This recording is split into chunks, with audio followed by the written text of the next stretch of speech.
So today I made $31,000 from my trading. I'm so freaking upset, bro. This strategy that I used, if I would have held my position, I know the should, could, would. If I would have picked the right lottery numbers last night, I would have been worth 150 million. Or if my grandmother had tires, she would have been a bike. That doesn't really work in the real world.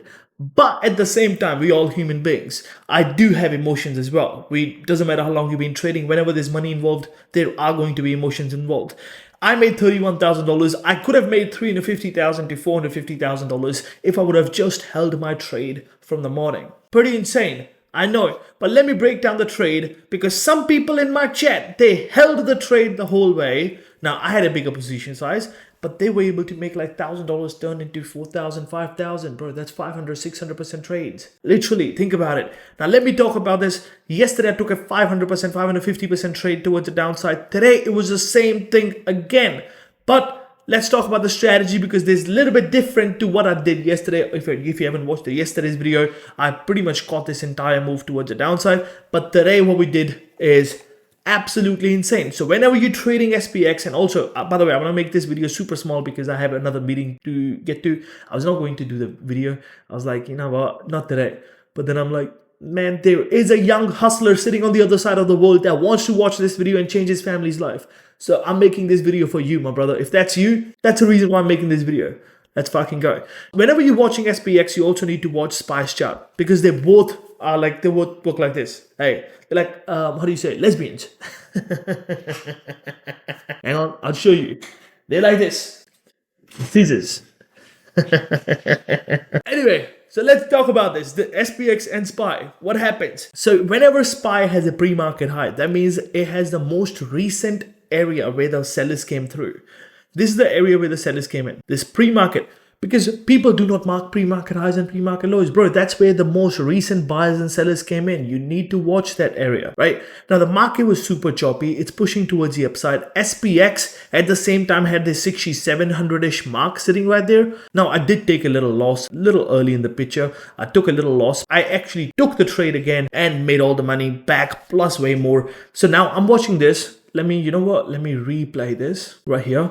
And I'll show you SPY's chart right now. SPY is breaking above the pre-market high. As you can see right here, it's breaking above the pre-market high. There's a pre-market high level. Now, the thesis that I have is, if the pre-market, because the market is so choppy, do you see all these VIX forming? Clearly, there's some sort of sellers and buyers. It's so choppy. On a choppy day, when we try to do a breakout of a big critical level, most of the time that breakout is going to fail.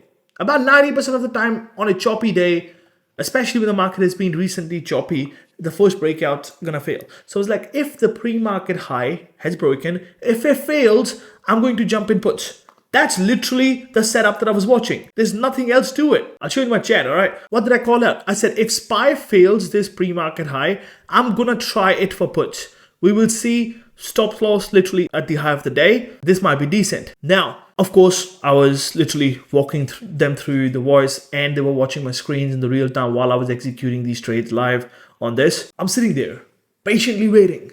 You know what next candle did? It fell. That was the exact moment I was like, you know what? I'm jumping in SPX puts. And you want to see what happened? It kind of just started a little bit chopping around, no problem. Broke through. Made a big move towards the downside. Hey, the market is simple.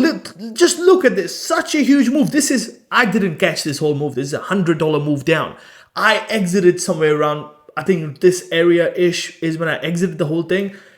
If I would have held, I could have made so much more. But that's not the way to think about it. I'm still happy about 31,000. The entry points is what matters.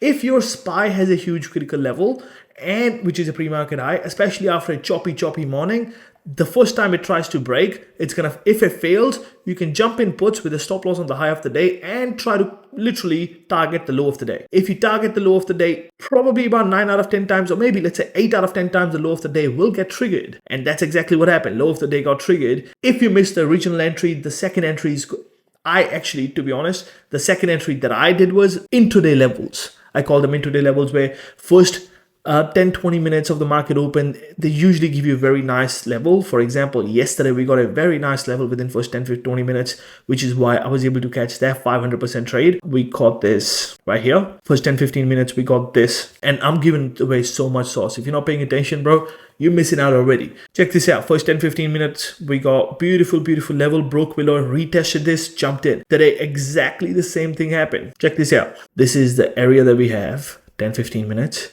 And this is the area for the downside we have, 10-15 minutes. All right. What happened? Literally, it broke below and I jumped out of the profit. I took the profit, then I went back into the range of the 10-15 minutes, that what I'm talking about. I jumped in small size here. I fucked up. I didn't actually call it out in my chat. I don't want to lie. I didn't call it out in the chat because it was a little bit risky, but they had the original position that they were holding from the day. And then we called it out again here and that trade went. Then we called it out again and that trade went. I somehow called it a day a little bit early. It is what it is. But this is the entry point that you need. Literally from now, this point onwards, these strategies will be called the scissors. The scissor strategy, because you're watching SPY, you're executing on SPX, and they both work together.